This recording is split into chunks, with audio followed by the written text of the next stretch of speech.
मजदूर लेने गया, बगदाद के चौक में मजदूर बैठे होते थे, तो मेरी उन मजदूरों में से ना एक नौजवान बच्चे पे नजर पड़ी। बड़ा कमजोर सा वजूद था, लेकिन चेहरे पर इबादत का निशान था। माथा बताता था कि नमाज का बड़ा ख्याल रखता है। मैं उसके करीब गया।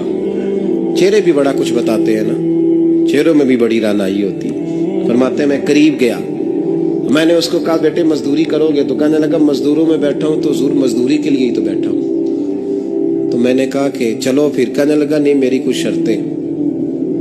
मैंने कहा बताओ? कहने लगा पहली शर्त यह है कि लोग 4 दिनार दिहाड़ी लेते हैं, मैं 3 दिनार लूंगा। मैंने कहा यार बे तो बड़ी बेहतरीन है, बाकी भी इस तरह की रख ले। उसने कहा हुजूर दूसरी शर्त यह है कि मैं आपकी मुकम्मल बात मानूंगा, लेकिन जब अजान हो जाएगी फिर आपकी नहीं सुनूंगा।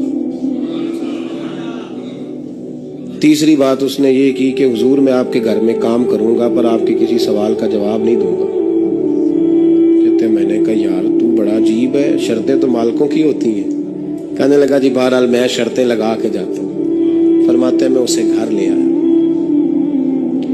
काम मैंने उसको बताया, तो जो काम मजदूर सारे दिन में करता है ना उसने 2 घंटे में ही कर दिया। हमारे मजदूर सिगरेट पीने में भी तो आधा घंटा लगाते हैं, वो चाय पीने जाएं तो पौना घंटा। वहां उनको भी तो दयानतदारी करनी चाहिए कि नहीं करनी चाहिए? मुआहदा किया है ना जी, तो पूरा उतरना चाहिए ना।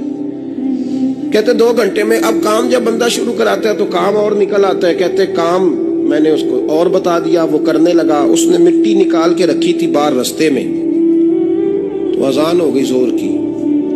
उसने वहीं कुदाल छोड़ी कही और चलने लगा। तो मेरा बेटा कहने लगा इसको जरा बराबर कर दो। कहने लगे चुप कर जा, तेरे बाप से बात हुई थी, जब अजान होती है तो मैं किसी और की नहीं सुनता, सिर्फ अल्लाह रसूल की सुनता हूँ। कहते मस्जिद चला गया, नमाज पढ़ के आया तो दोपहर का वक्त था। मेरी बीबी कहने लगी इसको को खाना खा ले। कहते हमने कहा खाना खा लो, तो कहने लगा मैंने रोजा रखा, रमजान भी नहीं था, नफली रोजा रखा। फरमाते हैं शाम हुई, मैंने 3 दिनार दिए। तो मैंने कहा तेरा नाम क्या है? कहने लगा मैंने आपसे कहा था मैं किसी सवाल का जवाब नहीं दूंगा। वो चला गया। अगले दिन मैं फिर लेने गया उसे, काम कुछ और निकल आए। तो लोगों ने बताया वो सिर्फ हफ्ते वाले दिन आता है। मैंने कहा क्यों? कहने लगे जी वो कहता है मेरा हफ्ते का खर्चा 3 दिनार है, जब 3 दिनार कमा लेता हूं तो बाकी सारा टाइम अल्लाह रसूल की जिक्र में गुजार दिया करता हूं। फरमाते हैं जी अगले हफ्ते मैं फिर लेने गया। मैंने पूरा हफ्ता इंतजार किया कि काम उसी से कराना है। मैं जब गया तो मैंने कहा चलो। कहने लगा मेरी शर्तें याद है ना? और मैंने कहा याद है भाई साथ चल।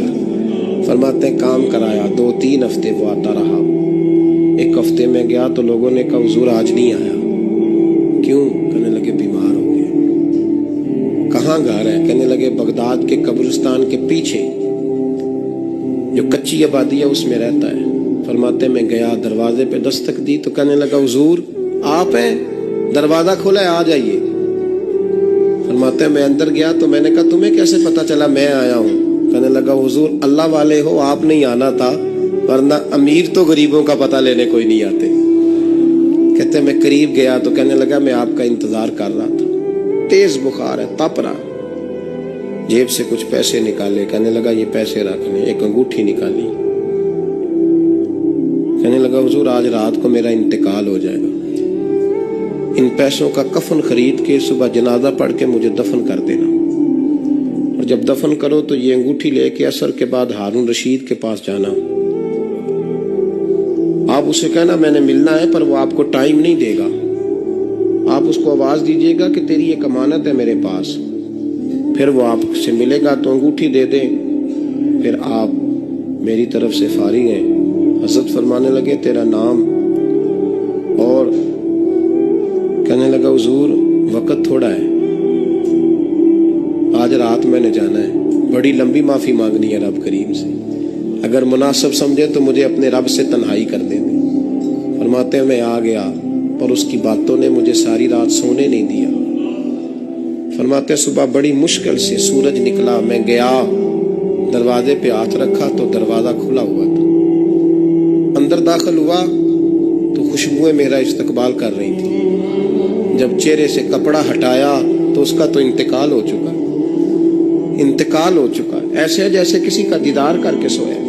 कहते मैं तो 2 आदमी ले गया था जनाजे पे, पर पता नहीं दुनिया किधर किधर से आई, कहां कहां से। अखा जदों मीटियां जमाना मैनू रोवेगा, अपना ते अपना बेगाना मैनू रोवेगा। फरमाते हैं मैं तो 2 बंदे ले गया था, पर पता नहीं मखलूक कहां कहां से आई। जनाजा पड़ा, दफन किया। हारून रशीद के पास में असर के बाद गया, मैंने बुलाना चाहा पर बादशाह था, मेरी तरफ देखा ही नहीं। मैंने उसको कहा तेरी ये अमानत मेरे पास है। फरमाते हैं मुझे कोने पे ले गया, क्या बात है, कमरे में बुलाया, मैंने अंगूठी दी। हारून रशीद तो चीखे मारने लगा, कहने लगा अंगूठी वाला कहाँ है? मैंने कहा वो तो इंतकाल कर गया। कहने लगा मुझे कब्र पे ले चल। कहते मैं कब्र पे लाया तो वो लेट गया, तड़प के रोने लगा। मैंने कहा मेरा कलेजा फट जाएगा, ना उसने कुछ बताया ना तूने बताया, ये कौन था? तो हारून रशीद कहने लगा ये मेरा बेटा था। मैंने कहा तेरा बेटा और मजदूर? कहने लगा हुजूर ये हजरत दाऊद ताई के पास बैठा करता था, उनका मुरीद था, मुझे रोज कहता था अब्बा तूने बड़ी दुनिया इकट्ठी कर ली है, मरते वक्त तुझसे टांगे समेटी नहीं जाएंगी, इतना हिसाब नहीं तू दे सकेगा। मैं इसको समझा देता, इसकी अम्मा समझा देती। ये रोज हमें कहता छोड़ दो, आ जाओ अल्लाह रसूल की बारगाह में झुक जाएं, हम समझ। एक दिन ये चला गया, कहने लगा फिर तुम्हारा रास्ता और है और मेरा रास्ता और है। ये सोने की अंगूठी गलती से इसके पास रह गई, गलती से हीरे की अंगूठी चली गई। कहने लगा देखो मेरे बेटे ने आज वो भी वापस कर दी है। फिर तड़प के कहने लगा हारून रशीद था तो ये मेरा बेटा, पर मेरा मुर्शद निकला, मेरा पीर निकला। भाई जिंदगी तो बड़ी थोड़ी है ना। बाबा साहब ने कहा था उठ फरीदा सुत्या, और दाढ़ी आ गया पूर, अग्गा नेड़े आ गया, पिछा रह गया दूर। उठ फरीदा सुत्या, खलकत वेखन जा, मते कोई मिल जाई बख्शिया ते तू ही बख्शिया जा। उठ फरीदा सुत्या, झाड़ू दे मसीत, तू सुते रब जागदा, तेरी डाडे नाल परीत। मेरा रब हमें भी अपनी बारगाह में कबूल फरमा।